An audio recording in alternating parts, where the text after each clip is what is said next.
Hello guys, ഇന്നത്തെ വീഡിയോയിലേക്ക് എല്ലാവർക്കും സ്വാഗതം. അപ്പോൾ നമ്മൾ ചെറിയൊരു ഷോപ്പിംഗ് വീഡിയോ ആണ് ഇന്ന് ഉദ്ദേശിക്കുന്നത്. അപ്പോൾ നമ്മളെ ചാനൽ ആദ്യമായിട്ട് കാണുന്നവരാണെന്നുണ്ടെങ്കിൽ സബ്സ്ക്രൈബ് ചെയ്ത് നമ്മളെ സപ്പോർട്ട് ചെയ്യണേ.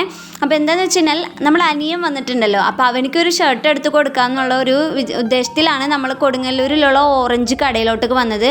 അപ്പോൾ അവിടെ ഡിസ്പ്ലേയിൽ തന്നെ ഒരുപാട് ഷർട്ടുകൾ ഇട്ടിട്ടുണ്ടായിരുന്നു. അതിൽ ഒന്ന് രണ്ടെണ്ണം ഞങ്ങൾ മാറ്റി വെച്ചിരുന്നു, അവനുണ്ടായിരുന്നില്ല. അപ്പോൾ പിന്നെ അവനിക്ക് ആവശ്യമുള്ള ജീൻസും കാര്യങ്ങളൊക്കെ നമ്മൾ നോക്കി അവനിക്ക് വേണ്ടി വെയിറ്റ് ചെയ്ത് നിൽക്കണമായിരുന്നു. അപ്പോൾ ഡിസ്പ്ലേയിൽ ഒരു 5 മോഡൽ അവർ ഇട്ടിട്ടുണ്ടായില്ല. അതിനകത്ത് ഒരു ക്രീം കളർ ആയിട്ടുള്ള ഷർട്ടാണ് എനിക്ക് ഇഷ്ടമായത്. അത് തന്നെയാണ് മൈസമ്മോൾക്കും മിത്താക്കും ഇഷ്ടമായത്. അപ്പോൾ നമ്മളതൊക്കെ നോക്കി മാറ്റി വെച്ച് ഇത്തിരി കഴിഞ്ഞപ്പോഴാണ് അവൻ വന്നത്. അപ്പോൾ ഇനി അവൻ നോക്കിയിട്ട് അവനിക്ക് ഇഷ്ടമുള്ളത് എടുക്കട്ടെ എന്ന് വിചാരിച്ചു. പക്ഷേ ഞങ്ങൾ മാറ്റി വെച്ച ഷർട്ട് തന്നെയാണ് കേട്ടോ അവനെ എടുത്തത്. അവിടുന്ന് നേരെ ഞങ്ങൾ എന്താ ചെയ്താൽ കൽപ്പകയിലോട്ടൊക്കെ പോകുന്നത്. എനിക്കും മൈസമ്മോൾക്കും ഡ്രസ്സ് എടുത്തിട്ടുണ്ടായിരുന്നില്ല. അപ്പോൾ ഞങ്ങൾ കോഡ് സെറ്റാണ് എടുത്തത്. ഭയങ്കര തിരക്കായിരുന്നു അവിടെ, പൂരത്തിനുള്ള ആളുകളുണ്ടായിരുന്നു. അപ്പോൾ നമ്മൾ ഡ്രസ്സ് എടുത്ത് കഴിഞ്ഞു. ഷോൾ സെലക്ട് ചെയ്യാൻ വേണ്ടി നോക്കിയപ്പോൾ നമ്മളെ ഡ്രസ്സിൻ്റെ മാച്ചായിട്ടുള്ള ഷോൾ നമുക്ക് കിട്ടിയില്ല. പിന്നെ ഒരുപാട് നേരം വൈകിയത് കൊണ്ട് നമ്മൾ പിന്നെ നിന്നില്ല. ഒരുപാട് സമയം നിന്നിട്ടാണ് നമുക്ക് ബില്ലൊക്കെ ഒന്ന് അടച്ചു പോരാൻ കഴിഞ്ഞത്. കുറേ നേരത്തെ ക്യൂവിൽ നിന്നതിന് ശേഷം നമ്മൾ എന്ത് ചെയ്തു, ബില്ല് പേ ചെയ്തു കൽപ്പകയിൽ നിന്ന് പോന്നിരുന്നു. അപ്പം തന്നെ ഏകദേശം രാത്രി ഒരു 7 മണിയൊക്കെ കഴിഞ്ഞിട്ടുണ്ടായിരുന്നു.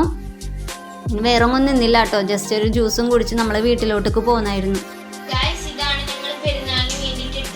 ടോപ്പ് ഇത് കോഡ് സെറ്റ് ആണ് എടുത്തത്. അപ്പോൾ ഇത് പാൻറ് മാത്രമേ ഉള്ളൂ. ഞങ്ങൾ ടോപ്പ് തയ്ക്കാൻ വേണ്ടി കൊടുത്തിരിക്കുകയാണ്. അപ്പോൾ ഞങ്ങൾക്ക് ഷാള് കിട്ടിയില്ല. അപ്പോൾ ഷാള് വാങ്ങിക്കാൻ വേണ്ടി ഞങ്ങൾ വീടിൻ്റെ അടുത്തുള്ളൊരു കടയിൽ പോകാൻ പോവാണ്.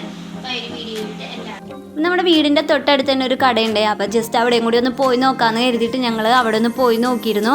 അപ്പോൾ ഏകദേശം മൈസമ്മോളെ ഡ്രസ്സിന് നല്ല അടിപൊളി ഷോള് കിട്ടി. എൻ്റെ ഡ്രസ്സിന് അങ്ങനെ കുഴപ്പമുണ്ടായിരുന്നില്ല, എന്നാലും ഞാൻ ഉദ്ദേശിക്കുന്ന ഷോൾ എനിക്ക് കിട്ടിയില്ലായിരുന്നു. സാധാരണ ഷോളൊന്നും എടുക്കാൻ എനിക്കൊരു ബുദ്ധിമുട്ട് വരാത്തതാണ്. പിന്നെ അവൾക്ക് നാളെ രാവിലെ കുളിച്ചിട്ട് ഇടാൻ വേണ്ടിയിട്ട് ഒരു 3/4 ഒരു സെറ്റും എടുത്തിരുന്നു. അങ്ങനെ അവിടുത്തെ ബില്ലും കൊടുത്തു കഴിഞ്ഞു. ഒരു മൈലാഞ്ചി ട്യൂബ് മേടിച്ച് ഞങ്ങൾ തിരിച്ചു പോന്നു. അപ്പോൾ ഇന്ന് ഇത്രയേ ഉള്ളൂ. Okay, by.